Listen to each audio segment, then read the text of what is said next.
को as it is देखने को मिलेंगे क्वेश्चन पेपर में। थोड़ा बहुत बदलाव होता है, कई बार एज इट इज क्वेश्चंस वही क्वेश्चंस आप देखेंगे 21 में भी वही आया, 22 में भी वही आया, 23 में भी वही आया, अभी जनवरी में जो पेपर हुआ है वैसे ही वही टॉपिक्स हैं, है ना। तो वही 7-8 टॉपिक्स हैं, मैंने मैराथन वगैरह भी लिए हुए हैं। लाइक शेयर सब्सक्राइब आप कर देंगे। इसके अलावा हम आपको मिल जाएंगे कहाँ, let's learn square Telegram channel, यहाँ पे आपको पीडीएफ विद आंसर्स आपकी मिल जाएंगी। जो अब तक की पीडीएफ हैं वो सब दे दी जा चुकी हैं, प्याजे वाली भी। बैच में अगर आप एनरोल होना चाह रहे हैं कि आपको ना किताब लेनी है, ना मॉक टेस्ट लेना है, ना कुछ और लेना है अलग से, सब एक जगह मिल जाए, सारी क्लासेस मिल जाए, नोट्स मिल जाए, तो आप करियरविल ऐप डाउनलोड करके वहाँ एनरोल कर सकते हैं। मैं सीडीपी आपके साथ डील करती हूँ डेली बेसिस पे, और कंप्लीट थियोरी से लेके सब कुछ, प्रैक्टिस से लेके सब कुछ। और ये आप वेबसाइट से लेंगे तो आपको एक डिस्काउंट भी मिल जाएगा। तो ऐप डाउनलोड करके रजिस्टर करके फिर आप वेबसाइट में जाएंगे, टीचिंग सेक्शन में वहाँ पे जाइएगा। बड़ा प्लेटफॉर्म है, बहुत सारे अलग अलग एग्जाम्स की तैयारी होती है, तो टीचिंग सेक्शन में आप चले जाइएगा। अगर हम बात करें क्वेश्चन नंबर 1 की, तो क्वेश्चन नंबर 1 क्या कहता है भाई, 25 क्वेश्चन हम सॉल्व करेंगे और समझेंगे, सिर्फ सॉल्व नहीं करेंगे, समझेंगे। तो स्टार्ट करें, समझें। बहुत बढ़िया। कल हाँ क्लास नहीं हो पाई थी भाई, और बहुत बढ़िया। चलिए आ जाओ। अगर हम देखें यहाँ पे क्वेश्चन नंबर 1, एक भाषा अध्यापक अंग्रेजी में कहानी सुनाती है और शिक्षार्थियों से कहती है कि उन्हें जो भी भाषा आती है उस भाषा में यह कहानी समूह में सुनाएं, फिर कक्षा की सामान्य भाषा में यही कहानी सुनाएं। यहाँ पे 3 भाषाओं की बात हुई है। एक भाषा अध्यापक यानी जो लैंग्वेज की टीचर है वो कह रही है अंग्रेजी में कहानी सुनाती हैं। क्या करती हैं, अंग्रेजी में कहानी सुनाती है। उन्होंने इंग्लिश में कोई स्टोरी सुनाई। अब देख रहे हो ये अंग्रेजी की बात हो रही है, क्योंकि हिंदी और इंग्लिश की पेडागोजी सेम आ रही है ट्रांसलेशन में, तो इवन सभी लैंग्वेज की। तो आपको समझ में आना चाहिए, कॉन्सेप्ट सबका सेम है, सिलेबस सारी लैंग्वेज का सेम है अगर पेडागोजी का देखेंगे तो एक भाषा अध्यापक अंग्रेजी में कहानी सुनाती है, यानी इंग्लिश में कहानी सुनाई, फिर बच्चों को कहा, शिक्षार्थियों को कहा कि उन्हें जो भी भाषा आती है, यानी जो भी उनकी मदर टंग है, मातृभाषा है, सहजात भाषा है, जो भी उन्होंने घर से उठाई है भाषा यानी अर्जित की है, उसमें वो कहानी एक समूह में अपने ग्रुप को सुनाए। ठीक है, जितनी उन्हें समझ में आई है अंग्रेजी से अपनी भाषा में उस कहानी को सुनाना है।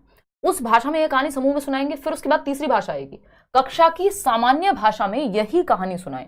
अब कक्षा की सामान्य भाषा यहां पे सिंपल है कि अंग्रेजी ही होगी, क्योंकि टीचर किस भाषा में बात करेगी, जो कक्षा की सामान्य भाषा है। ठीक है ना। तो यहाँ पे अलग भी हो सकती है, बट मल्टीपल लैंग्वेजेस का यूज हो रहा है, यानी कई भाषाओं का प्रयोग हम कर रहे हैं और बच्चे की मातृभाषा का भी प्रयोग कर रहे हैं। इस शिक्षण शास्त्रीय युक्ति को यानी इस पेडागोजिकल टेक्निक को किस रूप में जाना जाता है?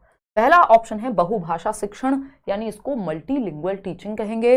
भाषा अर्जन यानी लैंग्वेज एक्विजिशन कहेंगे, यानी जैसे आप बड़े होते हैं और भाषा को आप अर्जित कर लेते हैं, अपने परिवार से बोलना सीख लेते हैं, मम्मी पानी दे दो, पहले तुतला के बोलते हैं या फिर सही बोलने लगते हैं, एक शब्द से 2 शब्द जोड़ के। परभाषा व्यवहार यानी ट्रांस लैंग्वेजिंग, या फिर बहुभाषा नीति यानी मल्टीपल लैंग्वेज पॉलिसी। फटाफट से बताओ। इससे मुझे एक क्वेश्चन याद आ रहा है, इस मल्टीपल लैंग्वेज पॉलिसी से, भारत में भाषा नीति को क्या कहा जाता है? इसके बाद मैं ये क्वेश्चन एक बार लिख दूंगी बोर्ड पे, मुझे बात करते करते याद आ गया। और ऐसा बहुत बार होता है जब हम क्वेश्चंस, नंबर ऑफ क्वेश्चंस हो सकता है हम लिमिटेड सॉल्व कर रहे हो, बट कॉन्सेप्ट्स हमारे बहुत सारे क्लियर हो ही जाते हैं। ठीक है, क्वेश्चन नंबर 1, 57% लोग फर्स्ट ऑप्शन दे रहे हैं, जो कि गलत है। कमाल कर दिया आपने, बिल्कुल बहुत ही बढ़िया, गजब कर दिए हो। देखो एक बार, ये गलत है, ये वैसे गलत नहीं पूरी तरह से, बट यहां पे ये गलत है, क्योंकि अगर थर्ड ऑप्शन नहीं होता तो हम इसके साथ जा सकते थे। और बहुभाषा शिक्षण नहीं कहेंगे इसको, बहुभाषा तकनीक कह सकते हैं एक तरह से।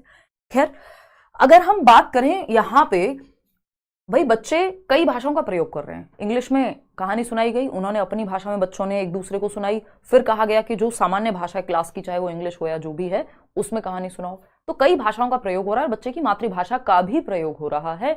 इस टेक्निक को परभाषा व्यवहार या अंग्रेजी में क्या कहते हैं, ट्रांस लैंग्वेजिंग। देखो ये इंग्लिश पेडागोजी से ही सब ट्रांसलेट हो के आजकल पेडागोजी के क्वेश्चन बनते हैं हिंदी के, तो इसलिए जिनको इंग्लिश के टर्म्स जरूर पता होने चाहिए आपको। ट्रांस लैंग्वेजेस, देखो ट्रांस मतलब ट्रांसफर हुआ है कहीं ना कहीं, तो एक लैंग्वेज से दूसरी लैंग्वेज में आप ट्रांसफर कर रहे हैं कुछ ना कुछ, तो परभाषा व्यवहार ट्रांस लैंग्वेजिंग कहेंगे, जिसमें आप फ्लूइडली, आसानी से एक भाषा से दूसरी भाषा की तरफ जा सकते हैं।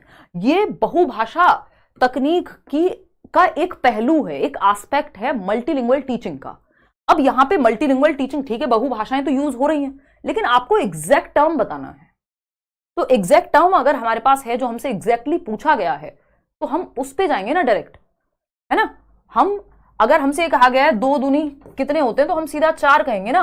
हम ये नहीं कहेंगे ये 4 ऐसे बनता है, एक एक को 4 बार जोड़ते हैं तब 4 बनता है। यहाँ पे डायरेक्ट लिखा हुआ है उन्होंने 4, आप कह रहे हैं 1 + 1 + 1 + 1 + 1, है ना। लेकिन हमारे से रिक्वायरमेंट क्या है, वो है डायरेक्ट आप वो टर्म बताइए। क्या आपको वो डायरेक्ट टेक्निक पता है? तो वो है परिभाषा व्यवहार। इस पे कई क्वेश्चंस इस बार भी पूछे गए हैं, 2022 में भी पूछे गए थे। इस पे मैं 1-2 क्वेश्चंस आज भी कराऊंगी। तो ये थर्ड है, भाषा अर्जन होता है जब आप भाषा को एनवायरमेंट से उठा लेते हैं, जैसे आपने अपनी मातृभाषा को अर्जित कर लिया, समेट लिया, आपको बोलना आ गया, इधर उधर से सुन के किताब की जरूरत नहीं पड़ी।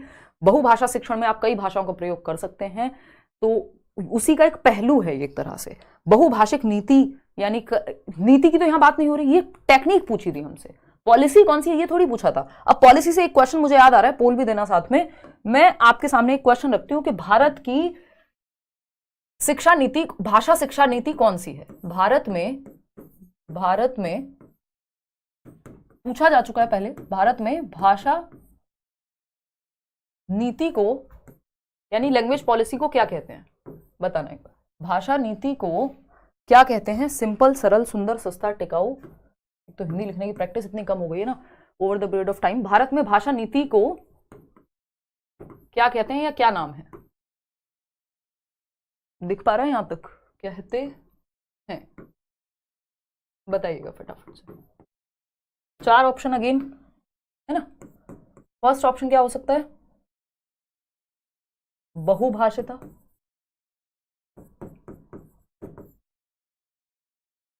सेकंड ऑप्शन मातृभाषिकता,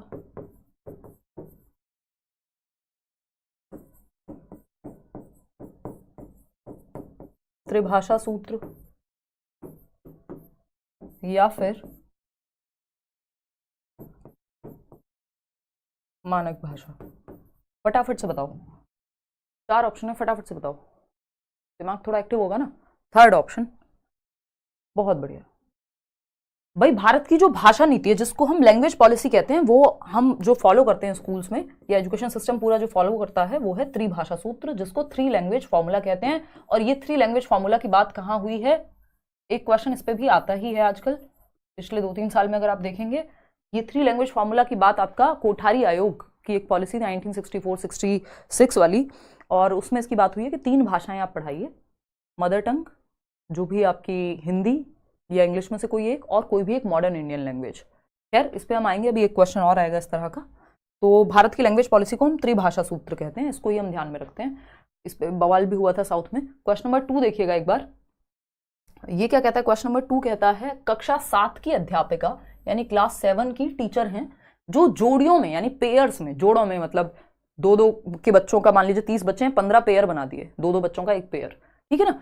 ग्रुप नहीं कहेंगे, ग्रुप में 2 से अधिक लोग होते हैं, ठीक। तो जोड़ियों, अध्यापिका जोड़ियों में कार्य करवाने वाली गतिविधि करवा रही हैं, जिसमें सभी जोड़ियों पेयर्स को 10 वाक्यों की कहानी पर काम करने के लिए दिया जाता है। पहली जोड़ीदार पहला वाक्य पढ़ती हैं, यानी 2 बच्चे हैं, उसमें से बच्चा ए है जो पहला वाक्य पढ़ रहा है, और दूसरी जोड़ीदार उस वाक्य को लिखती हैं, यानी ए ने वाक्य पढ़ा और बी ने लिखा, बी ने राइट किया और ए ने रीड किया। सिंपल है, पढ़ा ए ने, लिखा जो पढ़ा गया है। मान लीजिए मैंने लिखा, मैंने पढ़ा वाक्य श्रुतलेख और आप लिख रहे हैं वाक्य श्रुतलेख, ठीक। तो ऐसे हो रहा है 15 जोड़े या जितने भी जोड़े हैं क्लास में। अब दूसरी जोड़ीदार दूसरा वाक्य पढ़ती है, अब दूसरा कोई ग्रुप है, दूसरा कोई पेयर है, सॉरी, अब वो एक बच्चा है वहां पे एक लाइन पढ़ेगा, दूसरी बच्ची उसको लिखेगी और पहली जोड़ीदार उस दूसरे वाक्य को लिखती है। इस तरह से दोनों जोड़ीदार कहानी पूरी करते हैं, बाद में वे मूल कहानी से अपने लिखे हुए की तुलना करते हैं। इस गतिविधि को क्या कहते हैं? यानी अब वो चेक कर रहे हैं कि सही लिखा है कि नहीं, जो बेसिक जो कहानी थी उसके हिसाब से सही भी है कि नहीं है। अब ये डिक्टेशन तो है, क्योंकि जब आप स्पेलिंग चेक कर रहे हो या देख रहे हो कि मैच हो रही हैं चीजें या नहीं, जिसको हम आम भाषा में इमला कह देते थे, कि बचपन में टीचर या माँ बाप हमारे बोलते थे कि ये लिखो, वो बोल रहे हैं और हम लिख रहे हैं, ताकि हमारी वर्तनी की अशुद्धियां ठीक हो सके। वर्तनी मतलब स्पेलिंग मिस्टेक्स क्लियर हो सके, है ना। तो ये श्रुतलेख है कि सुन के, डिक्टेशन कहते हैं अंग्रेजी में, सुन के लिख रहा है बच्चा। हाँ ये तो हो रहा है, श्रुतलेख श्रुतलेख ये दोनों तो हटा देंगे। पारस्परिक लेखन, पारस्परिक लेखन ये नहीं है कि एक लिख रहा है फिर दूसरा लिख रहा है, यहाँ पे बोलने की भी बात हो रही है, सुन के लिखने की बात हो रही है, तो इसलिए डिक्टेशन या श्रुतलेख तो जरूर आएगा। ठीक। पारस्परिक श्रवण, सिर्फ सुनने की बात नहीं हो रही, लिखने की भी हो रही है, तो श्रुत लेख है, सुनना और लिखना साथ में है, डिक्टेशन। ठीक। तो वाक्य श्रुत लेख, या सिर्फ वाक्य की बात हो रही है या नहीं, कहानी की बात हो रही है, यानी पारस्परिक श्रुत लेख, यानी रेसिप्रोकल डिक्टेशन। यानी एक बच्चा बोल रहा है, फिर दूसरा लिखेगा, दूसरा बोल रहा है, फिर पहला लिखेगा, तो सुन करके लिखा जा रहा है। तो यहां पे परस्पर चल रही है क्रिया, यानी रेसिप्रोकल है। अपने पीयर्स में वो कभी एक लिख रहा है, कभी दूसरा, तो ये पारस्परिक श्रुत लेख है जो दो लोगों के बीच में या ग्रुप्स के बीच में चल रहा है, या पेयर्स के बीच में। क्वेश्चन नंबर 3 देखिएगा और जवाब दीजिएगा फटाफट। क्वेश्चन नंबर 3 क्या कहता है, फटाफट से बताओ। क्वेश्चन नंबर 3 पोल में दोगे जवाब और फिर हम आगे बढ़ेंगे। क्वेश्चन नंबर 3 कहता है, वह भाषा क्या है जिसका प्रयोग हम दिन प्रतिदिन के लिए आमने सामने की अंतः क्रिया के लिए करते हैं। ये क्वेश्चन भी पता नहीं अलग अलग तरीके से कितनी बार पूछा जा चुका है, लगभग हर बार आता है अब तो ये, है ना, कि वह भाषा क्या है जिसका प्रयोग हम दिन प्रतिदिन यानी डेली एक्टिविटीज के लिए, हिंदी में भी ऐसे ही पूछा जाएगा, इंग्लिश में भी, डेली एक्टिविटीज के लिए। फोन किया किसी को, अरे भाई क्या हालचाल है, क्या चल रहा है, दिन प्रतिदिन डेली यूज है लैंग्वेज का। आमने सामने की अंतः क्रिया के लिए, इंटरएक्शन के लिए, दोस्त से मिले और भाई क्या चल रहा है आजकल, फिर वो कहेगा क्या चल रहा है, ये चल रहा है, वो चल रहा है, कुछ भी दुनिया भर की बातें करेगा वो। आमने सामने की अंतःक्रिया, सोशल इंटरेक्शन, है ना। मम्मी से मिले, मम्मी ने कहा हाँ और क्या पढ़ाई की आज, टीचर से मिले, नमस्ते किया या वॉट एवर, ग्रीट किया उनको। ठीक। दो बच्चे मैदान में खेल रहे हैं, बातें कर रहे हैं आपस में, तो डेली लैंग्वेज जो हम यूज कर रहे हैं, इस अंतःक्रिया को क्या कहेंगे, सिंपल है, 43% लोग सही जवाब दे रहे हैं, बिक्स कहते हैं अंग्रेजी में। अब आपको पता है अगर बिक्स नहीं पता किसी को तो हिंदी का हम बहुत वो करते हैं ना कि यार सिर्फ हिंदी में पढ़ो, या तो भाई आजकल सिस्टम ही ऐसा है कि आपको टर्म्स इंग्लिश में भी पता होने चाहिए, और इवन ट्रांसलेशन में कई बार भाव गलत हो जाता है, तो अगर आपने प्रॉपरली ठीक से पढ़ लिया है इंग्लिश के टर्म्स को तो वो हेल्प करेंगे। बुनियादी अंतरवैयक्तिक संप्रेषण कौशल, बिक्स जिसको हम कहते हैं बेसिक इंटरपर्सनल, क्योंकि इसका नाम ही है इंटरपर्सनल, तो अंतरवैयक्तिक यानी अंतःक्रिया ही होगी इसमें, बेसिक इंटरपर्सनल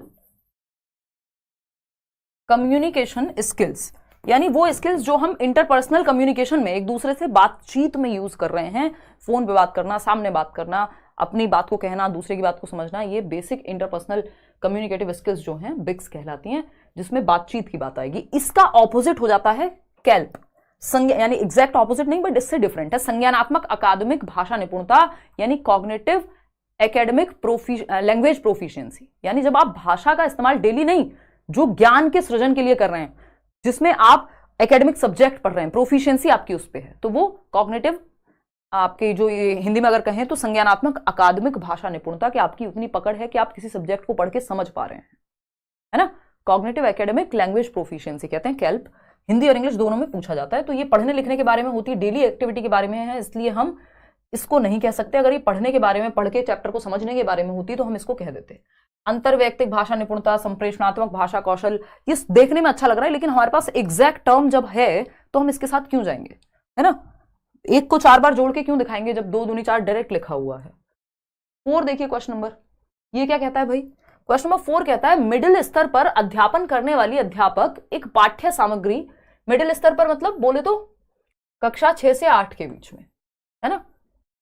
आपका पेपर 1 हो, पेपर 2 हो, लैंग्वेज 1 हो, लैंग्वेज 2 हो, कोई फर्क नहीं पड़ता। अगर आप इस तरह के जितने भी सेशंस हम लोग डिस्कस करेंगे कर लेते हैं, आपकी प्रॉब्लम सॉल्व है, क्योंकि उन्हीं टॉपिक से क्वेश्चन बार बार सामने आएंगे, सिलेबस लिमिटेड है लैंग्वेज का। मिडिल स्तर पर अध्यापन, और जो आपने सीडीपी में पढ़ा है वो भी यहाँ काम आएगा। तो मिडिल स्तर पर अध्यापन करने वाली अध्यापक एक पाठ्य सामग्री यानी छोटी कहानी पठन के लिए देती है, एक छोटी सी स्टोरी दी कि पढ़ो 6 to 8 के बच्चों के लिए, और कहती है कि सत्ता एवं न्याय के दृष्टिकोण से, सत्ता एवं न्याय के दृष्टिकोण से, यानी जस्टिस के, पावर के, इन सबके व्यू पॉइंट से इस पाठ्य सामग्री के अर्थ व विचारों पर चर्चा करो कि ये पाठ्य सामग्री कहना क्या चाहती है। कोई न्यूज आर्टिकल दे दिया, कोई स्टोरी दे दी, और कहा गया कि जस्टिस हो रहा है क्या इसमें।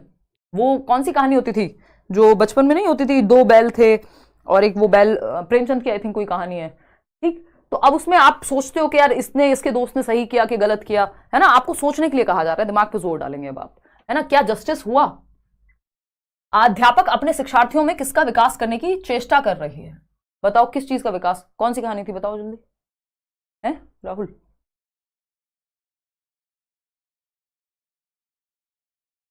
कोई बात नहीं, चलो खैर। हाँ, झूरी के दो बैल और समथिंग, सही बात है, हीरा मोती को अलग अलग नाम दे रहे हैं, ठीक है। तो अगर हम बात करें यहाँ पे, तो आप सोच रहे हैं कि यार इसके साथ सही हुआ कि नहीं हुआ, है ना। तो जस्टिस और पावर के पॉइंट ऑफ व्यू से आप इसमें थिंकिंग कर रहे हैं, यानी अलग अलग पहलुओं से सोच रहे हैं। जब बात अलग अलग पहलुओं की आ जाती है तो क्रिटिकल थिंकिंग आ जाती है। क्रिटिकल मतलब समालोचनात्मक चिंतन। अब ऑप्शंस में क्या है हम देख लेते हैं। समालोचनात्मक भाषा विकास कर रही हैं टीचर इसके माध्यम से, उच्च स्तरीय भाषा कौशल है ये, है ना। समालोचनात्मक साक्षरता कौशल है या समालोचनात्मक शिक्षण शास्त्र है। अब ये ऑप्शंस ने क्वेश्चन को मुश्किल बना दिया, अदरवाइज क्वेश्चन आसान था, क्योंकि सोचने की बात हो रही है, अलग अलग व्यू पॉइंट्स, अलग अलग परिप्रेक्ष्य से हम किसी चीज को देख पा रहे हैं, दृष्टिकोण से देख पा रहे हैं, तो यानी समालोचनात्मक चिंतन तो हो रहा है बच्चे का। क्रिटिकल थिंकिंग जो 21वीं शताब्दी के कौशलों में आता है, जो आपकी नेशनल एजुकेशन पॉलिसी नई शिक्षा नीति भी कहती है। तो समालोचनात्मक भाषा विकास कराने की कोशिश है, उच्च स्तरीय भाषा कौशल है, समालोचनात्मक साक्षरता कौशल है, समालोचनात्मक शिक्षण शास्त्र है। किसका विकास करने की बात कर रहे हैं? देखो अगर आप देखेंगे तो ये एक टर्म है, एग्जैक्ट टर्म है। अब ये टर्म वाला क्वेश्चन हो जाता है, कुछ क्वेश्चंस ऐसे होते हैं जिनका फैक्चुअल आंसर होगा। समालोचनात्मक साक्षरता कौशल यानी क्रिटिकल लिटरेसी स्किल्स, इंग्लिश में कह देते हैं, आता है और क्वेश्चन सेम इंग्लिश में भी। क्रिटिकल लिटरेसी स्किल्स यानी इसमें क्रिटिकल थिंकिंग भी आ रही है बच्चे की, और वो लिटरेसी भी बेहतर हो रही है, यानी अब वो इसका अर्थ निकालना, इस पे विचार करना, इस पे रिफ्लेक्ट करना, इस पे चिंतन करना, क्या सही है क्या गलत है, हर एक पहलू से देखना किसी चीज को, है ना। तो ये स्किल्स में अपने आप भाषा विकास हो जाएगा, कौशल इसके अंदर होंगे बच्चे में, तभी वो इस समालोचनात्मक चिंतन कर पाएगा, क्योंकि उसके अंदर वो भाषा कौशल हैं। ठीक, समालोचनात्मक शिक्षण शास्त्र, ये पेडागोजी थोड़ी है कि उसको बच्चे को थोड़ी पढ़ाना सीखना है यहाँ पे, उसका तो सिंपल साक्षरता कौशल है कि वो लिटरेसी सीख रहा है, साक्षर हो रहा है इस चीज में कि अलग अलग व्यू पॉइंट से कैसे किसी चीज को देख पाते हैं। तो समालोचनात्मक साक्षरता कौशल इसको हम कहते हैं। आगे बढ़ेंगे क्वेश्चन नंबर 5 पे। क्या कहता है क्वेश्चन नंबर 5? फटाफट से देखेंगे और समझेंगे, जवाब देंगे। अगर मैं देखूं क्वेश्चन नंबर 5 कहता है शिक्षण की वह विधि जिसमें अध्यापक और 4 विद्यार्थी विभिन्न भूमिकाओं के साथ एक सहयोगात्मक अधिगम समूह का गठन करते हैं। पाठ्य वस्तु की विषय वस्तु पर संवाद किया जाता है, जिससे समीपस्थ विकास का क्षेत्र यानी वो प्रॉक्सिमो डिस्टल जो दायरा है, अब आपने जो भी पेडागोजी में पढ़ा है वो बहुत काम का हो जाता है यहाँ पे, कि जहां तक संभावना है कि आपका विकास हो सकता है, जो वाइगॉस्की की बात होती है, और परिणामतः पठन बोध में सुधार हो जाता है। इस विधि को क्या कहते हैं? यानी अध्यापक और विद्यार्थी दोनों साथ में कर रहे हैं किसी काम को, जहां जरूरत पड़ रही है टीचर से पूछ रहे हैं, टीचर अपने विचार बता रहा है किसी एक पाठ को लेके, बच्चे अपने विचार, यानी चर्चा परिचर्चा हो रही है। यानी सहयोगात्मक अधिगम समूह यानी कोऑपरेटिव एक ग्रुप बना हुआ है, जहां कोलैबोरेट करके साथ में टीचर बच्चे से, बच्चे टीचर से, सब मिलकर के सीख रहे हैं। इसको रेसिप्रोकल टीचिंग कहते हैं अंग्रेजी में, और हिंदी में पारस्परिक शिक्षण कहेंगे। और ये रीडिंग में बहुत काम आता है। संरचनात्मक उपागम नहीं है कि आप संरचना देख रहे हो, कंस्ट्रक्ट कैसे करते हैं किसी सेंटेंस को, बल्कि यहाँ पे समझ की बात हो रही है। मॉडल पठन होता है कि मॉडल रीडिंग जिसको कहते हैं, टीचर ने पढ़ के दिखाया अच्छे से उच्चारण के साथ, और बच्चे फिर उस चीज को वैसे ही पढ़ रहे हैं, वो नहीं है यहाँ पे समझ की भी बात हो रही है। बच्चे की समझ बेहतर हो रही है क्योंकि टीचर और बच्चे साथ में मिलकर सीख रहे हैं। मोर नॉलेजेबल अदर, समीपस्थ दूरस्थ विकास, जो आपका मान लीजिए आप खुद से यहां तक जा सकते थे, लेकिन टीचर के सहयोग से आप यहां तक पहुंच जाएंगे अब, ठीक है ना। तो पारस्परिक शिक्षण यानी रेसिप्रोकल टीचिंग, बच्चे टीचर से सीख रहे हैं, टीचर बच्चे से, सब आपस में जहां जिसको जरूरत पड़ रही है अपने विचार प्रस्तुत कर रहे हैं, परस्पर शिक्षण हो रहा है। आगे बढ़ेंगे, क्वेश्चन नंबर 6 देखिएगा, उपचारात्मक शिक्षण किसके लिए है? ये क्वेश्चन आता रहा है, आता रहेगा। उपचारात्मक शिक्षण जिसको इंग्लिश में डायग्नोस्टिक टीचिंग कहते हैं, डायग्नोस्टिक टीचिंग कहते हैं, डायग्नोस्टिक एंड रेमेडियल टीचिंग कहते हैं हम इसको, है ना, रेमेडियल, ये वर्ड्स याद होना जरूरी है।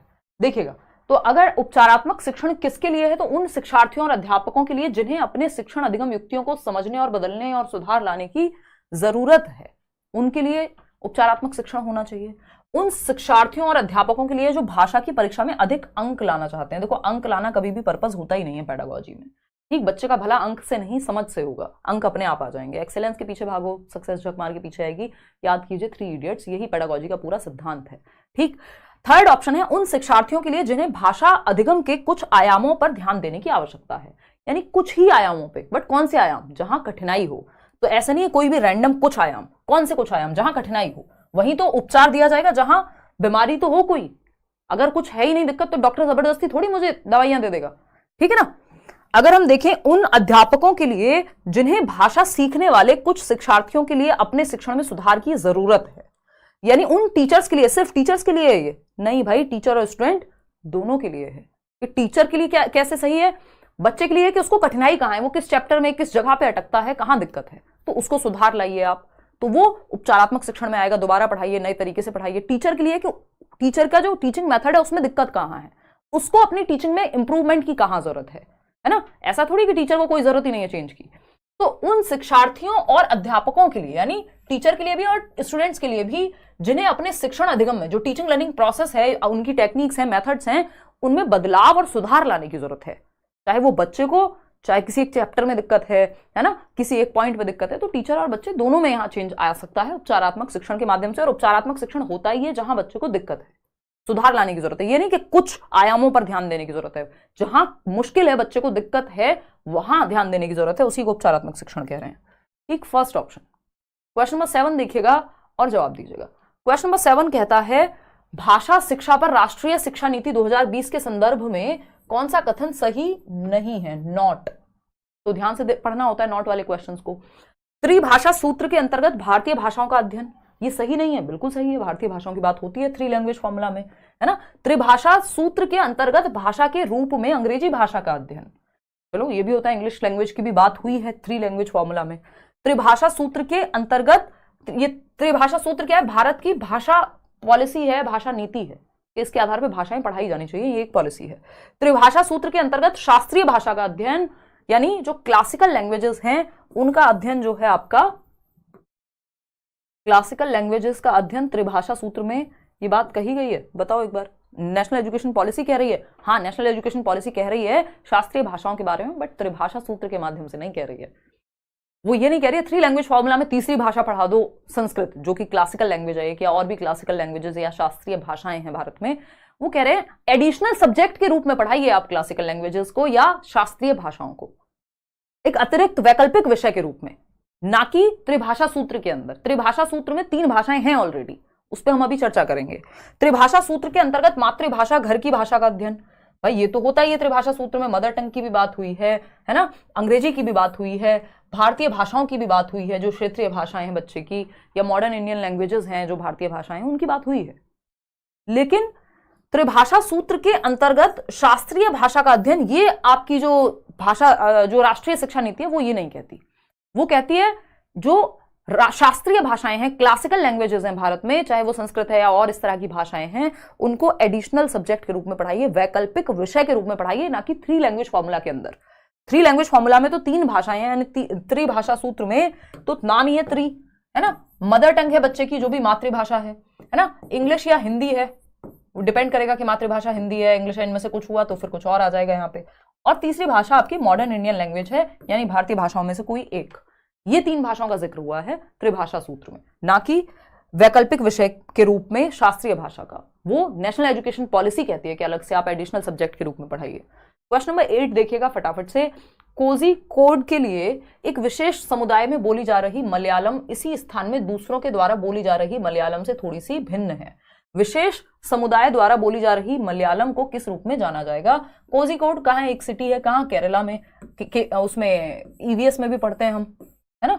ईवीएस के अगर आपने पुराने वीडियोस देखे होंगे तो उसमें पढ़ते हैं हम। कोझिकोड एक विशेष समुदाय में बोली जा रही मलयालम में, यानी कोझिकोड एक जगह है, मान लीजिए केरला में एक सिटी है, तो वहां पे जो मलयालम बोली जा रही है किसी एक गली मोहल्ले में, वो डिफरेंट है, वो अलग है, थोड़ी सी भिन्न है, जो दूसरों के द्वारा बोली जा रही मलयालम से थोड़ी सी भिन्न है। यानी उस एक पर्टिकुलर एरिया में कोई जगह है, यहां पे जो मलयालम बोली जा रही है वो अलग है कहीं और बोली जा रही मलयालम से। इसको ऐसे समझ सकते हो कि हिंदी हम हरियाणा में भी बोल रहे हैं, जिसको हम हरियाणवी कह देते हैं, हिंदी हम उत्तर प्रदेश में भी बोल रहे हैं, और हिंदी हम आसपास के राज्यों में भी बोल रहे होंगे, मध्य प्रदेश में भी कुछ हद तक बोल रहे होंगे, ठीक, तो या राजस्थान में भी कुछ हद तक बोल रहे होंगे। तो हिंदी का वो रूप जो हरियाणा में है या हरियाणा के हिसार में है, मान लीजिए, वो हरियाणा के जींद में अलग है। तो मतलब भाषा हम बोलते हैं ना, कोस कोस पे बोली बदले, 3 कोस पानी और 3 कोस पे वाणी, तो हमारी बोलियां हैं बहुत सारी। तो उस तरह से मलयालम की भी बोलियां होंगी, किसी भी भाषा में होगा ही, जो जैसे जैसे स्थान के आधार पे भाषा में परिवर्तन होने लग जाते हैं। तो विशेष समुदाय द्वारा बोली जाने वाले की मलयालम को क्या कहेंगे? बोली कहेंगे, क्योंकि एक विशेष समुदाय बोल रहा है उसको, वो मानक भाषा से अलग है, स्टैंडर्ड लैंग्वेज से। ठीक, तो ये दो भिन्न भिन्न भाषाएं हैं? नहीं, भाषा तो मलयालम ही है।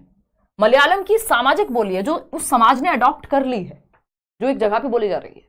फोर्थ ऑप्शन पे क्यों जा रहे हो? मलयालम की क्षेत्रीय बोली, सामाजिक, भाई क्षेत्रीय नहीं, ठीक है ना। मलयालम के दो प्रकार हैं, मलयालम की सामाजिक बोली है, सब अलग अलग इसमें जवाब दे रहे हैं। ठीक है, समाज, उस समाज की भाषा है ये।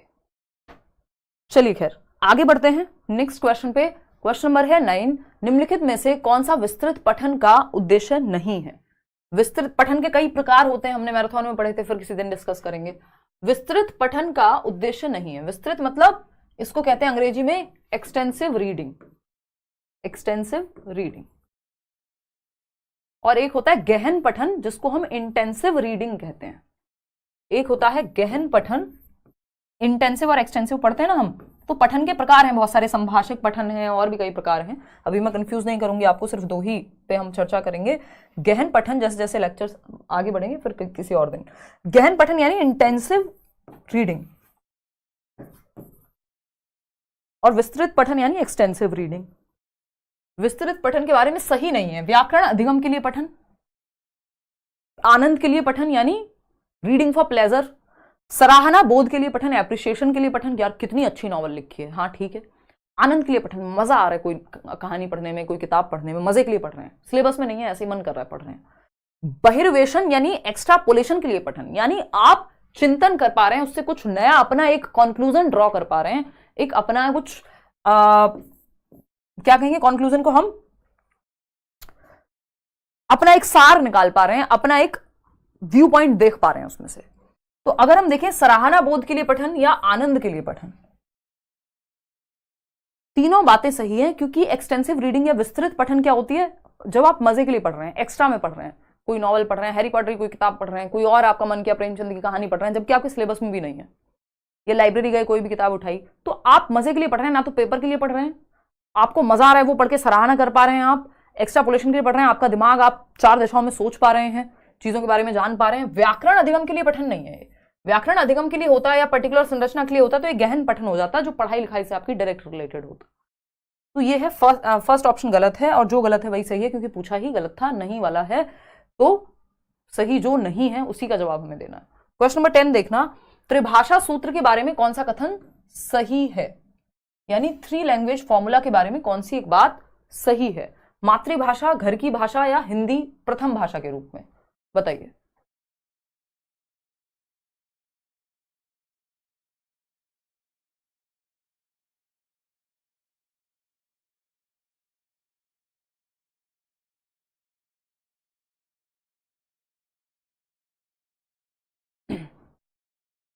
देखना एक बार, त्रिभाषा सूत्र के बारे में कौन सा कथन सही नहीं है,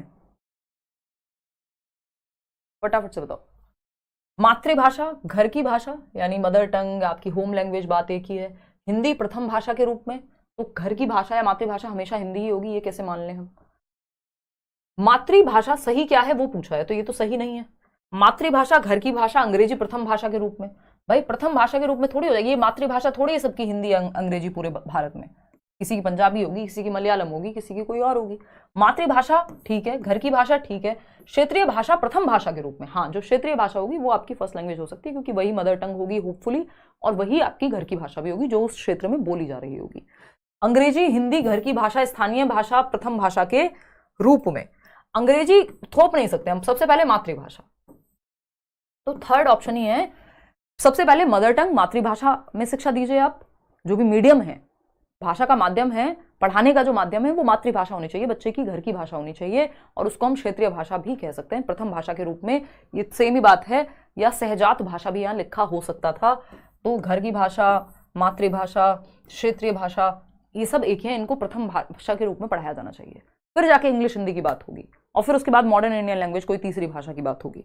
ठीक है जी, चलिए खैर आगे बढ़ते हैं, समझते हैं कहानी क्या है। क्वेश्चन नंबर 11 देखिएगा, ये क्या कहता है भाई? क्वेश्चन नंबर 11, निम्नलिखित में से कौन सी विधि भाषा अधिगम के लिए ड्रिल और भाषा के औपचारिक गुणधर्म में निपुणता को आवश्यक रूप की तरह अनुशंसा करती है। यानी फॉर्मल लैंग्वेज आप सीख जाएं जो अलग अलग सिचुएशन में आप यूज कर सकें, फॉर्मली ऑफिस में, कहीं जहां भी आप कोई काम कर रहे हैं उधर, है ना। बताइएगा एक बार, ये लोग कितना कंफ्यूजिंग पेपर बनाते हैं। हाँ, क्योंकि सिलेबस नहीं बदला ना इतने साल से, तो आप कुछ तो क्वेश्चन ही नहीं बना लें कम से कम। ठीक है, निम्नलिखित में से कौन सी विधि भाषा अधिगम के लिए ड्रिल और भाषा के औपचारिक गुणधर्म में, ड्रिल का मतलब होता है बार बार प्रैक्टिस हो रही है। अब आप इसमें गलत फंस जा रहे हैं क्योंकि 53% लोग फोर्थ ऑप्शन कह रहे हैं जो कि गलत है। यहां पे समझना होगा हमें कौन सी बात हो रही है, औपचारिक गुणधर्म में निपुणता। यानी आप फॉर्मली अगर ऑफिस में किसी से बात करनी है या कहीं पे थोड़ी बहुत बात आपको औपचारिक रूप से फॉर्मली करनी पड़ जाए तो आप कर लेंगे। इसमें बार बार आपको अभ्यास करा दिया गया। ड्रिल का मतलब ये अभ्यास, और जहां ड्रिल आता है इसको हम बहुत पॉजिटिव नहीं मानते। ये व्यवहारवादी प्रिंसिपल्स पे आधारित है कि इतना अभ्यास करा दो, एक तरह से रट्टा ही लगवा दो, ठीक है ना। लेकिन भाषा में इसको हम यूज कर लेते हैं, कहीं कहीं एक मेथड है, मैं मेथड बता दूंगी, इसको आर्मी मेथड कहते हैं, जो कि यहाँ लिखा नहीं है। आप लोग 45% लोग गलत जवाब दे रहे हैं, जो कि आप फोर्थ कह रहे हैं, है ना। इसको हम कहते हैं श्रव्य भाषावाद या ऑडियो लिंगुअल मेथड कह देते हैं। ये आर्मी मेथड भी कहा जाता है क्योंकि इसमें ये हुआ था इसीलिए इजाद के अलग अलग देशों में, मान लीजिए आर्मी है तो वो कुछ वर्ड्स आप दूसरी भाषा की सीख ले रहे हैं जिस जगह पे आप जा रहे हैं, ताकि उसको फॉर्मली यूज किया जा सके नॉर्मल कम्युनिकेशन में। इतनी बार रिपीट किया है तो इससे बोलने और सुनने की क्षमता आपकी ठीक हो जाती है उस भाषा की। बाकी रट्टाफिकेशन ही है क्योंकि इतनी ज्यादा प्रैक्टिस हुई है उस चीज की, सुन करके आप, क्योंकि भाषा के कुछ स्ट्रक्चर्स आपने सीख लिए हैं जो बेसिक जरूरी है ना, yes sir no sir type. खैर, व्याकरण अनुवाद विधि में तो आप मातृभाषा को क्या करते हैं, कन्वर्ट करते हैं कि हिंदी से इंग्लिश में कन्वर्ट किया या ट्रांसलेट किया, अनुवाद किया अगर हम कहें तो ग्रामर ट्रांसलेशन मेथड कहते हैं इसको। सबसे पुरानी विधि माना जाता है, ट्रेडिशनल विधि यानी पारंपरिक विधि भी कहते हैं भाषा सिखाने की। कुल भौतिक प्रतिक्रिया होती है TPR, टोटल फिजिकल रिस्पॉन्स, है ना। एक मछली पानी में गई छपैक, तो बच्चे भी कर रहे हैं एक मछली पानी में गई छपैक, ये क्या है, भौतिक प्रतिक्रिया यानी फिजिकल रिस्पॉन्स दे रहे हैं बच्चे। ठीक, संप्रेषणात्मक भाषा शिक्षण यानी कम्युनिकेटिव लैंग्वेज टीचिंग होती है, उसमें फॉर्मल नहीं है, औपचारिक गुणधर्म में निपुणता नहीं होती भाई। कम्युनिकेशन में तो आप अनौपचारिक, इनफॉर्मल, जैसे आप घर में बात कर रहे हैं वैसे भी बात करते हैं। कम्युनिकेशन तो किसी भी प्रकार की हो सकती है, सिर्फ औपचारिक नहीं होगी। तो ये तो अच्छा मेथड है, लेकिन ये श्रव्य भाषावाद या ऑडियो लिंगुअल जो मेथड है ये आपका स्ट्रक्चर पे बेस्ड होता है, जो औपचारिक परिस्थितियों में आपके काम आ जाए, उतने आप निपुण हो जाएं, है ना, बार बार प्रैक्टिस के माध्यम से। इसमें बहुत अच्छी कम्युनिकेशन, बहुत मन के भाव नहीं प्रकट कर रहे हैं आप, बेसिक कुछ परिस्थितियों में आप वो भाषा बोलना सीख जाएं बस। क्वेश्चन नंबर 12 देखिएगा, घोषणात्मक ज्ञान क्या है ना। पिछली बार हमने किया था, जब एक सेशन हमने किया था अभी हिंदी का इससे पहले, और मैंने आपको बताया भी था ये सिर्फ पहले इंग्लिश में आया करते थे इस तरह के क्वेश्चंस। अगर हम घोषणात्मक ज्ञान की बात करें तो इसको हम कहते हैं डिक्लेरेटिव नॉलेज, और दूसरा होता है आपका प्रक्रियात्मक ज्ञान जिसको हम प्रोसीजरल नॉलेज कहते हैं, ठीक है ना। तो अगर हम बात करें यहां पे घोषणात्मक ज्ञान क्या है, डिक्लेयर कर सकें, घोषणा बना ही है डिक्लेरेशन से, तो डिक्लेरेटिव नॉलेज की बात हो रही है, डिक्लेरेटिव नॉलेज की बात हो रही है। तो क्या है डिक्लेरेटिव, फटाफट से बताओ। 44% लोग थर्ड ऑप्शन कह रहे हैं। देखते हैं, किसी भाषा के शब्द का उच्चारण करना डिक्लेरेटिव है। भाई उच्चारण जो है प्रोसीजर है, प्रक्रिया है कि इस शब्द को ऐसे बोलते हैं, ये उच्चारण क्या है, प्रोनाउंसिएशन है, ये प्रॉपर आप इसमें एक्टिव हैं, ये प्रक्रियात्मक ज्ञान हो गया। सरकार ये क्यों ऐसे जवाब दे रहे हो, प्रक्रियात्मक ज्ञान है, ये तो प्रक्रिया है भाई, उच्चारण करना किसी शब्द का, किसी शब्द को पढ़ पाना, पढ़ के समझ पाना, वो घोषणात्मक हो सकता है। कोई चीज कैसे कर रहे हैं, कैसे वाला जो एस्पेक्ट है भाषा बोल के दिखाना, वो प्रक्रियात्मक प्रोसीजरल नॉलेज है। व्याकरणिक तत्वों में त्रुटि की पहचान करना सीखना, यानी किसी चीज के बारे में आपको थ्योरेटिकल नॉलेज है तो वो घोषणात्मक है।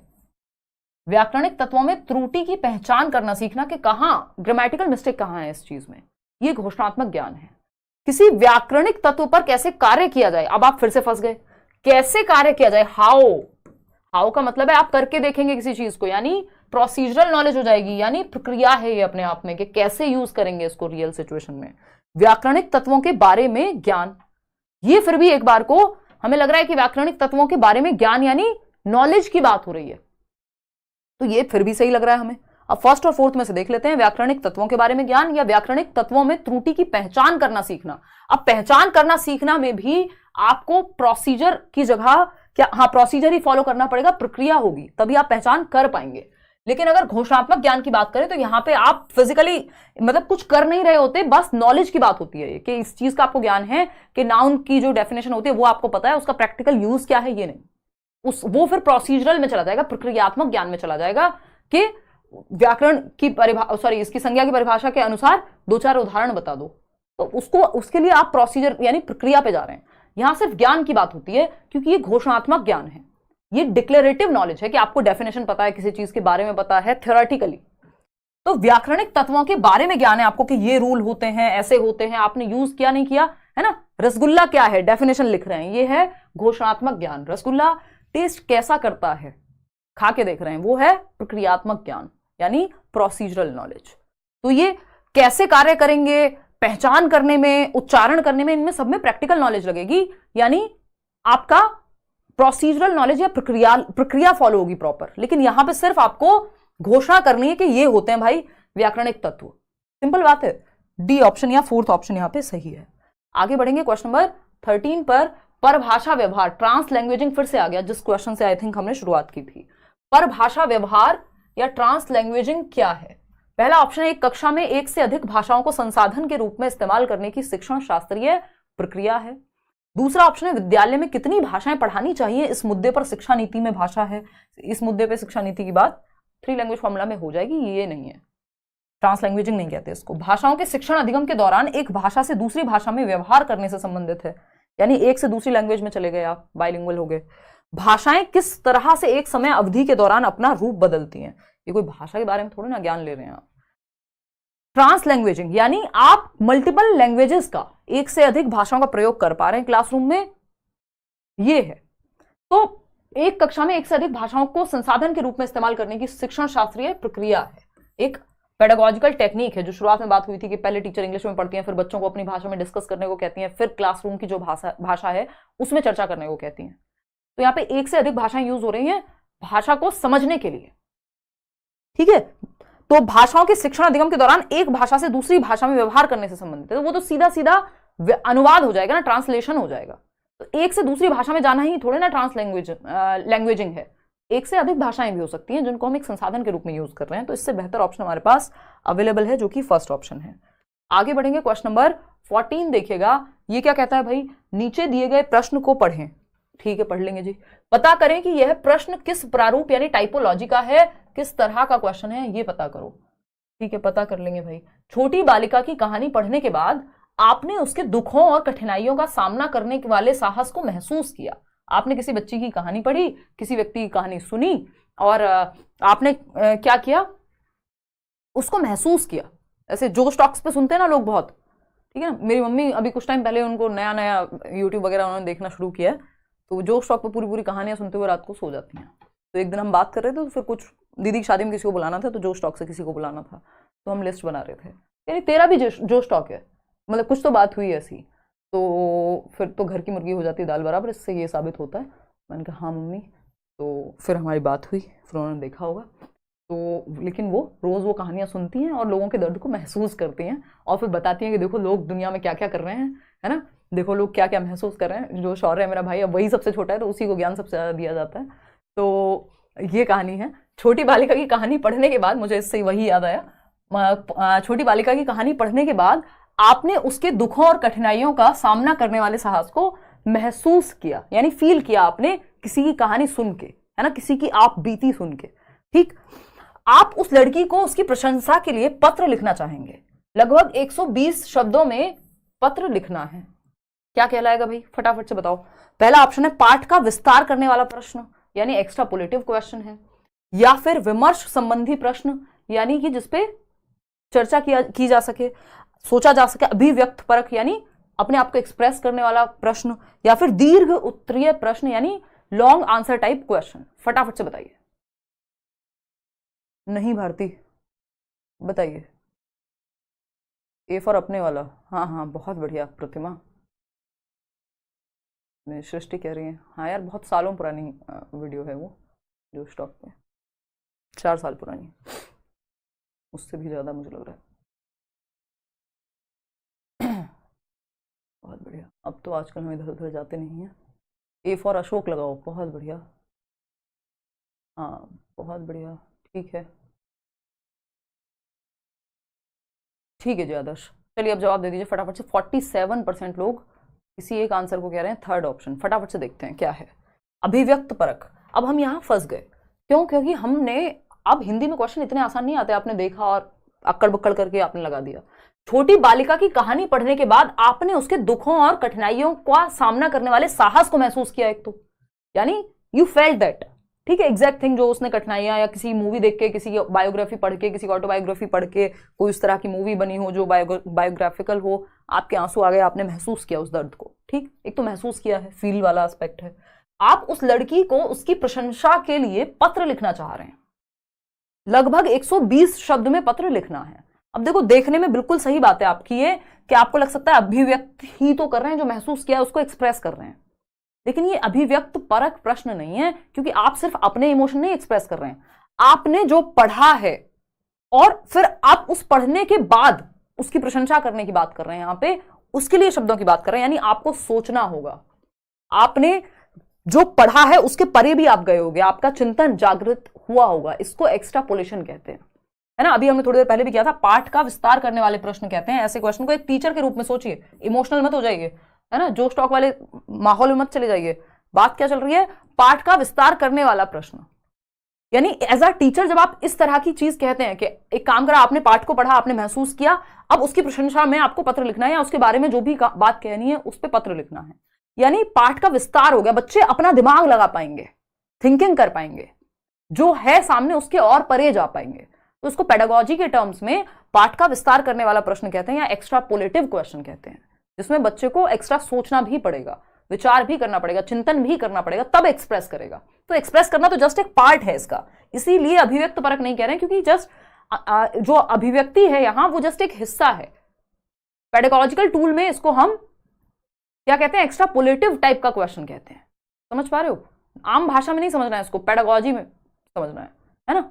ये है आम जिंदगी, आपको मेंटोस जिंदगी जीनी है एज अ पेडागोजी टीचर, क्योंकि आपको पेडागोजी के हिसाब से समझनी पड़ेंगी चीजें, ठीक। तो मेंटोस जिंदगी में पाठ का विस्तार करने वाला प्रश्न है, ठीक।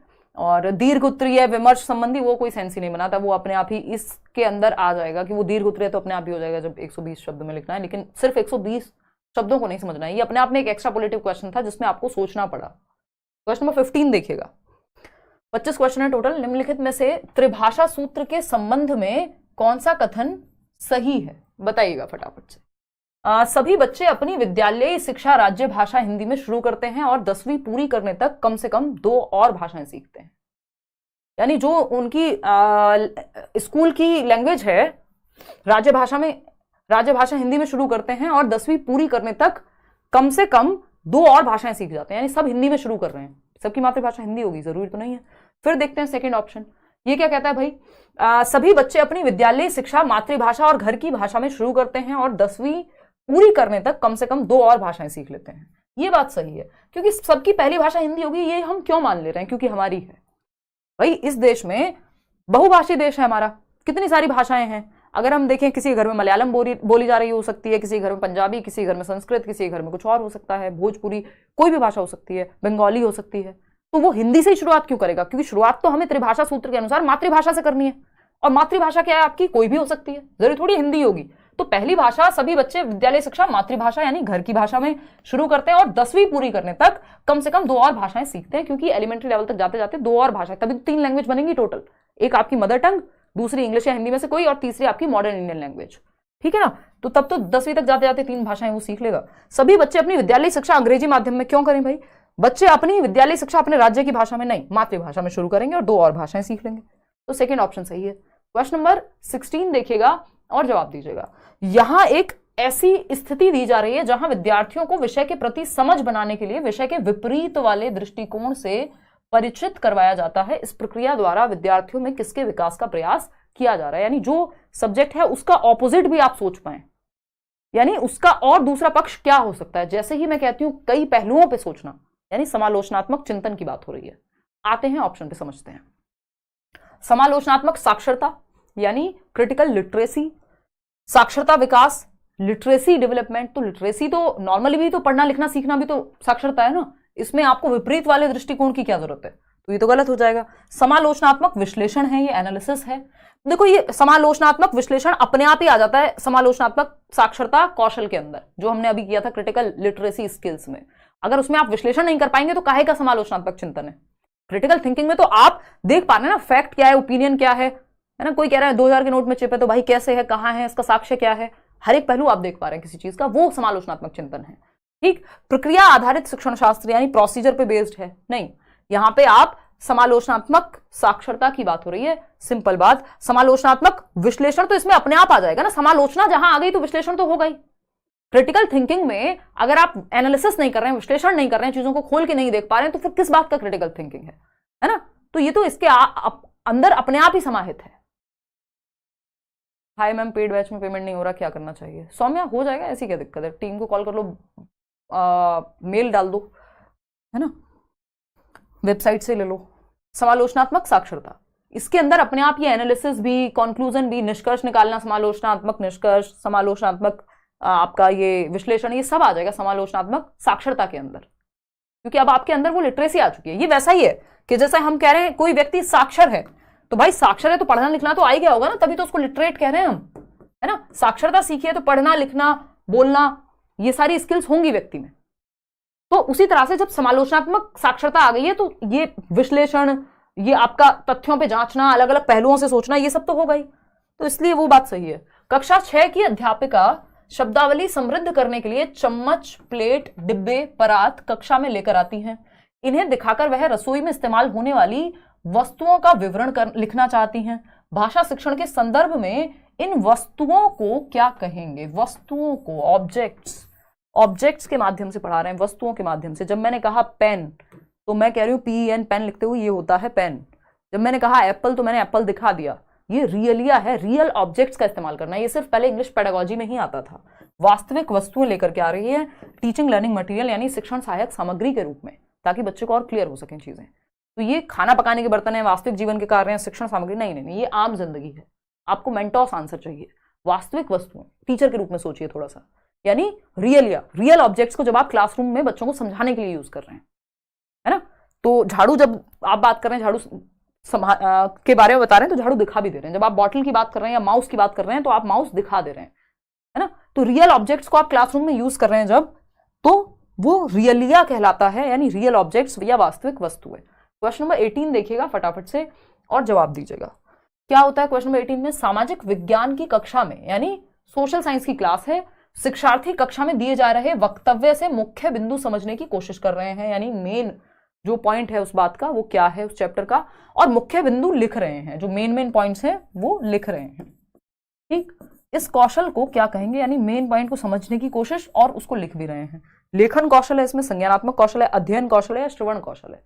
इसका मतलब बच्चे पढ़ रहे हैं, पढ़ते हुए नोट मेकिंग भी कर रहे हैं, मेन पॉइंट्स लिख रहे हैं। और नोट मेकिंग किस में आता है? नोट्स बनाना स्टडी स्किल्स में आता है, अध्ययन कौशल में आता है। आप लोग यहां भी गिर गए, मतलब लिटरली वो वाला गिर गए नहीं, मतलब धड़ाम से गिर गए, वो वाला फिसलने वाला गिरना है ये, कि आपने आंसर संज्ञानात्मक कौशल लगा दिया। 60% के आसपास लोगों ने अब आंसर बदल दिया जब मैंने बता दिया, तो ऐसी चीटिंग नहीं करनी है। ये अध्ययन कौशल है, स्टडी स्किल में आता है, क्योंकि आप मुख्य बिंदु समझ रहे हैं, सुन रहे हैं, यानी स्टडी कर रहे हैं, ऊपर से फिर आप नोट्स टेक कर रहे हैं, या नोट्स मेकिंग या नोट्स टेकिंग है वैसे, डायरेक्ट जब आप सुन के मेन पॉइंट लिख ले रहे हैं, तो ये स्टडी स्किल्स के अंदर आती हैं ये चीजें। संज्ञानात्मक कौशल, संज्ञान तो ऑफकोर्स यूज हो रहा है, लेकिन अगेन मेंटोस जिंदगी पे जाना है, आम जिंदगी वाला जवाब नहीं चलेगा। ठीक है ना। श्रवण, ऐसे तो आप सुन भी रहे हैं, ऐसे तो लिख भी रहे हैं, ऐसे तो संज्ञानात्मक कौशल सोच भी रहे हैं, तो सिर्फ संज्ञानात्मक क्यों है? फिर तो सारे सही हैं। अध्ययन कौशल में ये सब आ जाता है कि जब आप अध्ययन कर रहे हैं तो लिखना, पढ़ना, समझना, सोचना सब आएगा, तो इसलिए थर्ड ऑप्शन सही है। क्वेश्चन नंबर 19 देखिएगा, ये क्या कहता है भाई? फटाफट से जवाब दो, फटाफट से जवाब दो और बताओ, जल्दी जल्दी जवाब दो, इधर उधर की बातें नहीं करनी है, सीधा सीधा जवाब दे देना है। बताइए। थर्ड ऑप्शन कह रहे हैं 48% लोग। चलिए देखते हैं आज आप लोगों ने जितने गलत जवाब दिए हैं इतने तो, है ना, वो ईमान एंड जस्टिस वाले स्टेज पे आ जाऊंगी मैं, ऐसे भगवान पाप देगा ऐसे गलत जवाब दोगे तो।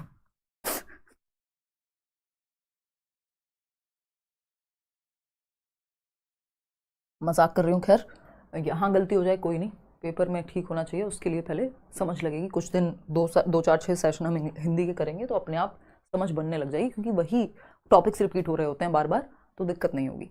उस तरह के ज़्यादा क्वेश्चन प्रैक्टिस कर लोगे समझ में आ जाएगा। अधिगम प्रतिफल यानी लर्निंग आउटकम, इसको इंग्लिश में क्या कहते हैं? लर्निंग। एक तो इन्होंने हिंदी ना हिंदी छोड़ी है ना इंग्लिश ही छोड़ी है, ये सीधा सीधा ट्रांसलेट कर देते हैं इंग्लिश से, और जब से ऐसा होना शुरू हुआ है तब से हिंदी पेडागोजी में दिक्कत लोगों को ज़्यादा आई है, बट हम कर लेंगे इसको, डोंट वरी। अधिगम प्रतिफल यानी लर्निंग आउटकम। आउटकम क्या निकल के आया है ना? 3 साल दे दिए किसी रिश्ते को, शादी तक नहीं पहुंची बात, बर्बाद हो गया टाइम, है ना? ये लोगों का आउटकम का तरीका होता है, ठीक, बट ये कॉन्सेप्ट सही नहीं है, ठीक। अधिगम प्रतिफल शिक्षार्थियों को समर्थ बनाते हैं। ये जो लर्निंग के आउटकम है कि आपने कुछ सीखा, उस सीखने से प्राप्त क्या हुआ, कितने % समझ में आया, वो है आउटकम। ये क्लास आपने देखी, 25 क्वेश्चन किए, कितने क्वेश्चन सही हुए? अच्छा, क्वेश्चन इतने सही हुए, समझ में कितना आया, तो ये आउटकम है उस क्लास का, ठीक है। तो अधिगम प्रतिफल यानी सीखने का प्रतिफल, रिजल्ट, आउटकम, शिक्षार्थियों को किस चीज में समर्थ बनाता है, एबल बनाता है, सभी कौशलों के अधिगम के न्यूनतम स्तरों को प्राप्त करने में, यानी जो मिनिमम लेवल है, या फिर भाषागत तथ्यों को मापने के संदर्भ में प्राप्त करना, यानी जो लैंग्वेज को लेकर के जो आपके कॉन्सेप्ट्स हैं या आपके जो तथ्य हैं उनको लेकर के क्या समझ में आया है, व्याकरणिक ज्ञान को मापन के संदर्भ में प्राप्त करना, दक्षताओं को मापन के संदर्भ में प्राप्त करना, सब अपनी अपनी मर्जी से अक्कड़ बक्कड़ बम्बे बो करके जवाब दे रहे हैं। सिर्फ न्यूनतम स्तरों को प्राप्त करना थोड़ी ना लर्निंग आउटकम होता है कि आप 100 में से 33 नंबर ले आओ तो हम कहेंगे हाँ बहुत अच्छा लर्निंग आउटकम आया है। भाई दक्षताएं, आपकी मास्टरी कितनी हासिल हुई है, तो दक्षताओं को मापन के संदर्भ में प्राप्त करना कि आपने 4 चैप्टर पढ़े, आपने एक मैराथन देखा और आपके कॉन्सेप्ट्स क्लियर हो गए, या आपने बैच लिया, आप डेली बेसिस पे पढ़ रहे थे, फिर आप जब एक थियरी पढ़ के, मान लीजिए मैं पियाजे की थियरी पढ़ाती हूँ 4 दिन लगा करके, तो बैच में मैंने लगाया है समय, फिर हम क्वेश्चंस करते हैं पियाजे के, तो आप पियाजे के क्वेश्चंस जब आप कर रहे हैं तो आपको समझ में आएगा कि यार ये क्वेश्चंस सही हो रहे हैं, जो हमने पढ़ा था क्या वो समझ में आ रहा था, पता लग रहा है, यानी कितनी मास्टरी हासिल हुई है, मैं कितना दक्ष, कितना लायक बना हूं, ये बात आपको संदर्भ में समझ में आ जाती है। तो दक्षताओं को मापन के संदर्भ में प्राप्त करना कि कितने % मापा जा पा रहा है या नहीं जा पा रहा है, कि आपकी मास्टरी कितनी हासिल हुई है किसी एक टॉपिक पे, सिर्फ न्यूनतम स्तर नहीं कि बेयर मिनिमम सीख लिया, वो नहीं, तो 4th तो सही हो ही नहीं सकता, मतलब 1st तो सही हो ही नहीं सकता, 4th सही है, गलत जवाब दे रहे हो कॉन्फिडेंस के साथ। क्वेश्चन नंबर 20 देखना और जवाब देना। भाषा अधिगम के बारे में कौन सा कथन सही है? सहजात या प्रथम भाषा का ज्ञान द्वितीय भाषा के अधिगम को समर्थित करता है, यानी फर्स्ट लैंग्वेज लर्निंग, दूसरी लैंग्वेज जो आप मान लीजिए आज आपको हिंदी आती है जो आपकी मातृभाषा है, और फिर आप इंग्लिश सीखते हैं, तो ये हिंदी का ज्ञान आपको इंग्लिश में हेल्प करेगा। बात सही है या नहीं, मैं क्यों बताऊं, आप पहले देखो। प्रथम भाषा अधिगम और द्वितीय भाषा दोनों पूरी तरह से अलग अलग है, यानी फर्स्ट लैंग्वेज लर्निंग और जो सेकंड लैंग्वेज लर्निंग है वो दोनों एकदम अलग है। नहीं भाई, एकदम अलग क्यों होते? सहजात प्रथम भाषा का ज्ञान द्वितीय भाषा के अधिगम में अवरोध, बाधा बनता है, फर्स्ट लैंग्वेज सेकंड लैंग्वेज में ही। इस अप्रोच से नहीं चलना, बल्कि मल्टीपल लैंग्वेजेस हेल्प करती हैं। सहजात प्रथम भाषा के ज्ञान का द्वितीय भाषा अधिगम से कोई लेना देना नहीं है, ऐसा भी नहीं है। तो क्या है, जो फर्स्ट लैंग्वेज होती है आपकी वो दूसरी भाषा को सीखने में मददगार साबित होती है, ये बात हमें माननी है एज अ टीचर। इसलिए हम कहते हैं बहुभाषिता का माहौल, जितनी ज्यादा भाषाएं होंगी, बल्कि कहा जाता है जिन लोगों को 2 या 2 से अधिक भाषाएं आती हैं उनका संज्ञान, उनकी थिंकिंग प्रोसेस, उनका जो कॉग्निटिव लेवल है वो बेटर हो पाता है। तो बच्चे को हम भाषाएं तो जितनी सिखाएं उतना अच्छा है। तो first option is the right answer. Question number 21 देखिएगा, लड्डू सा क्वेश्चन है, इसमें भी अगर आपने गलती की तो फिर वो आया था ना, सीटेट माफ नहीं करेगा। फिर देखना एक बार, 21वां सवाल क्या कहता है। कक्षा 7 का विद्यार्थी यानी क्लास 7 का स्टूडेंट है, एलम नाम है, कन्नड़, मराठी, हिंदी और अंग्रेजी 4 भाषाएं जानता है, यानी 4 लैंग्वेजेस उसको आती हैं, जिसमें कन्नड़ा है, मराठी है, हिंदी है, इंग्लिश है, ठीक। घर में यानी मल्टीपल लैंग्वेजेस, बहुभाषिता वाला बच्चा है। घर में जब वह अपने माता पिता के साथ बात करता है तो वह प्रवाह के साथ यानी फ्लो में, फ्लुएंसी के साथ 4 भाषाएं बोलता है, और विद्यालय में वह हिंदी यानी स्कूल में हिंदी, कन्नड़ तथा अंग्रेजी बोलता है। अब वो मराठी नहीं बोल रहा है क्योंकि विद्यालय में यही 3 भाषाओं के लोग होंगे ज्यादातर, क्योंकि उसके मित्र व अध्यापकों को यही भाषाएं आती हैं, उनको मराठी नहीं आती तो वो मराठी नहीं बोल रहा है ना। इस स्थिति को किस रूप में जाना जाएगा? क्या है ये स्थिति? कोड से आगे जाना, कोड मूविंग है, कोड स्विचिंग है, अंतर भाषा यानी इंटर लैंग्वेजिंग, परभाषिक यानी ट्रांस लिंगुअल योग्यता है, या कोड जाल यानी कोड मैशिंग है। ये सब इधर उधर की बातें हैं इस समय, ना ये इंटर लैंग्वेजिंग है, ऐसा नहीं है वो एक से दूसरी भाषा, दूसरी से तीसरी, नहीं। परभाषिक ट्रांसलिंगुअल योग्यता है कि बच्चा एक से दूसरी भाषा में फ्लुइडली चेंज कर सकता है, कई भाषाओं का इस्तेमाल वो कर सकता है। ये है ट्रांस लैंग्वेजिंग, यानी लैंग्वेज में ट्रांसफर कर सकता है, ट्रांस मतलब चेंज कर सकता है यहाँ, ठीक है ना। सिर्फ ऐसा नहीं है कि वो एक ही भाषा में परिवर्तन करता तब इंटर लैंग्वेजिंग होता, कि हिंदी का ही कोई और रूप में बोलने लग जाऊं तो वो इंटर लैंग्वेजिंग हुआ, अंतर भाषा हुआ, एक ही भाषा के अलग अलग रूप। लेकिन यहाँ अलग अलग भाषाएं हैं, परभाषिक रूप हो गया। तो थर्ड ऑप्शन। क्वेश्चन नंबर 22 देखिएगा फटाफट से और जवाब दीजिएगा। आपका फेवरेट क्वेश्चन बिक्स और कैल्प वाला, यह है अकादमिक भाषा या विभिन्न प्रकार के विषयों के लिए आवश्यक भाषा में निपुणता से संबंधित है, यानी भाषा के ज्ञान को बढ़ाना, एकेडमिक स्किल्स को बढ़ाना। कहाँ आता है? कॉग्निटिव, बताओ, कॉग्निटिव, एकेडमिक, लैंग्वेज प्रोफिशिएंसी, ठीक। संप्रेषणात्मक भाषा निपुणता, तो ये तो बिक्स हो गई ना, कि आप जब डेली कम्युनिकेशन में जो भाषा यूज कर रहे हैं, आम बोलचाल की भाषा। संज्ञानात्मक अकादमिक भाषा निपुणता, ये आपके अकादमिक भाषा या विभिन्न प्रकार के विषयों के लिए, जो आप अलग अलग सब्जेक्ट पढ़ रहे हैं, उस सब्जेक्ट को समझने के लिए, जैसे आप पेडागोजी पढ़ रहे हैं तो आपको कॉग्निटिव एकेडमिक लैंग्वेज प्रोफिशिएंसी चाहिए कि उन टर्म्स को आप समझ पाए। यहाँ पे वो आम वाली भाषा जरूरी नहीं है यूज होगी। आम भाषा में तो एकोमोडेशन, जब आप प्याजे में पढ़ते हैं तो एकोमोडेशन को तो आवास कह देते हैं, कहीं आप रह रहे हैं वो एकोमोडेशन है। लेकिन मेंटोस भाषा में या पेडागोजिकल भाषा में या कॉग्निटिव लैंग्वेज की या एकेडमिक लैंग्वेज की जब हम बात कर रहे हैं यहाँ, तो हम एकोमोडेशन को समायोजन कहते हैं, कि आप चेंज कर रहे हैं, मॉडिफाई कर रहे हैं कुछ। समझ पा रहे हो? फिर आम भाषा नहीं है ये। तो संज्ञानात्मक अकादमिक भाषा निपुणता यानी कॉग्निटिव एकेडमिक लैंग्वेज प्रोफिशिएंसी। अंतर भाषा निपुणता यानी आप मल्टीपल लैंग्वेजेस में क्या कर पा रहे हैं, मास्टरी हासिल कर पा रहे हैं, उसकी बात नहीं है यहाँ पे। मल्टीपल लैंग्वेज की बात नहीं है। एकेडमिक्स को आप समझने के लिए जिस भाषा का इस्तेमाल कर रहे हैं, चाहे वो हिंदी में क्यों ना समझ रहे हो। बुनियादी अंतर्वैयक्तिक संप्रेषण कौशल, तो वो तो बेसिक इंटरपर्सनल स्किल्स जो आप बोलचाल की भाषा में यूज कर पा रहे हैं, ठीक। अब जब इन पे पकड़ बन जाए तो हम इनको कहेंगे कि ये आपकी जो बिक्स हैं वो आपने पूरी तरह से मास्टर कर ली है। यहाँ पे बुनियादी थी, यहाँ पे निपुणता है, बस इतना ही अंतर है। क्वेश्चन नंबर 23 देखिएगा, सेकंड लास्ट क्वेश्चन है आज के लिए, फटाफट से जवाब देंगे। क्वेश्चन नंबर 23 कहता है कक्षा 8 की अध्यापिका एक पाठ्य सामग्री के 5 वाक्यों को 2 बार अंग्रेजी में पढ़ती हैं और शिक्षार्थियों को ध्यानपूर्वक सुनने के लिए कहती हैं, कि ये मैंने 2 बार इंग्लिश में पढ़ा मान लीजिए, और बच्चों को कहा कि सुनो भाई ध्यान से, ठीक। इसके बाद वह शिक्षार्थियों को 4-4 के समूह में काम करने के लिए कहती है। 4-4 के ग्रुप बना दिए, वाइगॉस्की की बात को मान रहे हैं कि ग्रुप में सिखाओ, समूह में सिखाओ, अच्छा सीखेंगे बच्चे, एक दूसरे से हेल्प लेके सीखेंगे। और काम करने के लिए कहती हैं कि वे पढ़ी गई पाठ्य सामग्री का पुनर्लेखन करें, यानी खुद से रीराइट करें, जो एकदम मूल जैसा ना हो, यानी जो आपने कहानी सुनी है उससे कुछ अलग लिखो, बिल्कुल सेम एज इट इज नहीं, अपने तरीके से, अपनी भाषा में, अपने विचारों के साथ।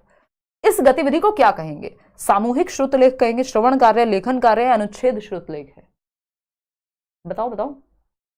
देखो यहाँ पे समूह है, एक तो इस बात पे ध्यान देना, 4-4 का ग्रुप बना है, टीचर ने 5 वाक्यों को 2 बार अंग्रेजी में पढ़ा है और अपने तरीके से लिखने को कहा है, तो श्रुतलेख हो गया, क्योंकि सुन के लिखेगा बच्चा समूह में। 3 बातें हो गई, सुन के लिखना यानी श्रुत लेख, समूह में लिखना सामूहिक श्रुतलेख। सिंपल, सरल, सुंदर, सस्ता, टिकाऊ जवाब फर्स्ट ऑप्शन। सिर्फ सुन थोड़ी रहे, सिर्फ लिख थोड़ी रहे, सिर्फ अनुच्छेद का श्रुतलेख थोड़ी है, एज इट इज थोड़ी है कि पैराग्राफ को लिख दिया है, अपना दिमाग लगाना है उसमें, ठीक। तो समूह के साथ फिर मिल रहे हैं। क्वेश्चन नंबर 24 देखिएगा और जवाब दीजिएगा फटाफट से। निम्नलिखित में से कौन सी भाषा की एक विशेषता नहीं है, यानी लैंग्वेज की एक कैरेक्टरिस्टिक नहीं है, उसकी विशेषता नहीं है। ये क्वेश्चन पूछा जा चुका है पता नहीं कितनी बार अलग अलग तरीके से। जब हम भाषा की विशेषताएं पढ़ते हैं, पहला ही चैप्टर है लैंग्वेज पेडागोजी में, जब हम लोग डिस्कस करते हैं तो ये चीज आती है कि भाषा की विशेषता नहीं है, भाषा यादृच्छिक होती है, भाषा स्थिर है, भाषा सांस्कृतिक अनुभवों पर आधारित है, भाषा एक अर्जित और सीखा हुआ व्यवहार है। यानी या तो आप एनवायरमेंट से अर्जित कर लेते हैं, जैसे आप अपनी मातृभाषा को उठा लेते हैं, आपको कोई किताब पढ़ने की जरूरत नहीं, आप सुनते हैं आसपास से, दिमाग में भर जाती है, आप बोलने लगते हैं, अर्जित कर लिया, इकट्ठा कर लिया, ठीक। और सीखी हुई क्या है? आप ग्रामर सीख रहे हैं, ABCD सीख रहे हैं। जब आप लैंग्वेज के प्रॉपर रूल्स वगैरह से सीख रहे हैं, दोनों ही होती है। भाषा एक्वायर्ड भी होती है यानी अर्जित भी होती है, और लर्न भी होती है यानी सीखी हुई भी होती है। जैसे इंग्लिश लर्न हो सकती है, हिंदी हो सकता है आपने अर्जित की हो अपने आसपास से। भाषा सांस्कृतिक अनुभवों पर आधारित होती है, यानी जो संस्कृति में आप रहते हैं उस तरह के अनुभवों पर आधारित होगी। बात ठीक है ना? हम रामायण महाभारत ये सब सुन रहे हैं, पढ़ रहे हैं, देख रहे हैं, तो ये भी तो हमारे सांस्कृतिक अनुभवों से प्रेरित है ना भाषा। अगर हम देखें भाषा यादृच्छिक है, यानी क्या है, आर्बिट्रेरी है, यानी भाषा इच्छा के अनुसार हमने बना रखी है, यादृच्छिक है, इच्छा पे बेस्ड है। मेरा मन किया कि ये पेन है और ये पेन ऐसा दिखेगा, हो सकता है मैं रॉकेट को पेन कह देती, या हमारा मन करता हम रॉकेट को पेन कहते, है ना, ये रॉकेट जैसे लग रहा होगा, हालांकि मेरे द्वारा बनाया गया पेन। तो बट ये जैसी लिखी जाती है और जो इसका मतलब है उसमें कोई रिलेशन नहीं है, ये हमने अपनी मर्जी से बना लिया। अगर मैं इस मग को पग कहने लगूं, या हम कहते हमेशा से, तो ये पग हो जाता, क्या ही फर्क पड़ रहा है। तो हमने एक कोई खास रिलेशन नहीं है, इस मग का मतलब कुछ मग में लगा हुआ नहीं है जिसकी वजह से ये मग है। तो ये हम जैसी लिखी जाती है और जैसे हम पढ़ते हैं, या जिसका जो मतलब है वो हमने इंडिपेंडेंटली बनाया हुआ है इच्छा से अपनी, तो यादृच्छिक है। लेकिन भाषा स्थिर नहीं हो सकती।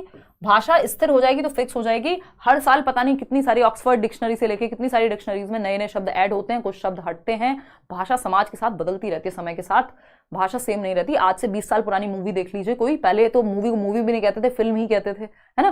तो उस समय पे भाषा आपको अलग मिलेगी, आज के समय भाषा आपको अलग मिलेगी आज की मूवीज में। तो समय के साथ या जनरेशन बाय जनरेशन समाज बदलता है, भाषा भी बदलती है, तो भाषा स्थिर नहीं हो सकती। यही बात गलत है, और जो गलत है वही सही है, क्योंकि पूछा ही गलत है, क्योंकि नहीं लिखा हुआ है, यानी नॉट लिखा हुआ है। तो नॉट कौन है यहाँ पे, भाषा स्थिर है, ये नहीं है, ये गलत है, सिंपल। क्वेश्चन नंबर 25, आज के लिए आखिरी सवाल, फटाफट से बताइए आप जवाब। अ और ब दो कथन दिए हुए हैं, इन दोनों पे आपको विचार करना है। अ कथन में क्या है और ब कथन में क्या है, समझते हैं। ए स्टेटमेंट कहता है अकादमिक भाषा विशेषताओं की विशेषता है जो अकादमिक विषयों के लिए विशिष्ट है, यानी एकेडमिक लैंग्वेजेस जो है उनकी एक विशेषता है, उनकी एक स्पेशलिटी है जो एकेडमिक लैंग्वेज के लिए स्पेसिफिक है। यानी जैसे मैंने अभी बताया कि एकोमोडेशन को आवास बोलते हैं नॉर्मल भाषा में, बट पेडागोजी में, एकेडमिक्स में जब हम पेडागोजी की बात कर रहे हैं, तो पियाजे की थियरी की बात कर रहे हैं, तो वो समायोजन है। तो ये बात तो सही है। अकादमिक भाषा के क्षेत्र में व्याकरण, शब्दावली और भाषा के सभी विषय क्षेत्रों के विमर्श हैं। यानी इसमें कई बार जब हम एकेडमिक्स में लैंग्वेज पढ़ रहे हैं तो उसमें ग्रामेटिकल एस्पेक्ट भी है, वोकैबुलरी का एस्पेक्ट भी है, वर्ड मीनिंग, भाषा के सभी क्षेत्र के विमर्श भी शामिल होते हैं जिस आधार पर वो बनती है। तो तीनों ही बातें, दोनों ही बातें सही है। अ और ब दोनों ही सही है। ये तो वैसे भी आपका फेवरेट उत्तर है, सब आंख बंद करके लगाई देते हैं जब समझ ना आ रहा हो, है ना। चलो खैर, आउट ऑफ 25 क्वेश्चंस कितने ठीक हुए एक तो ये बताना, और ठीक से भी ज्यादा, मुझे बताया आज बहुत लोगों से गलतियां हुई हैं, ठीक से भी ज्यादा इस बात पे फोकस रखना कि आपको सीखने को क्या मिला।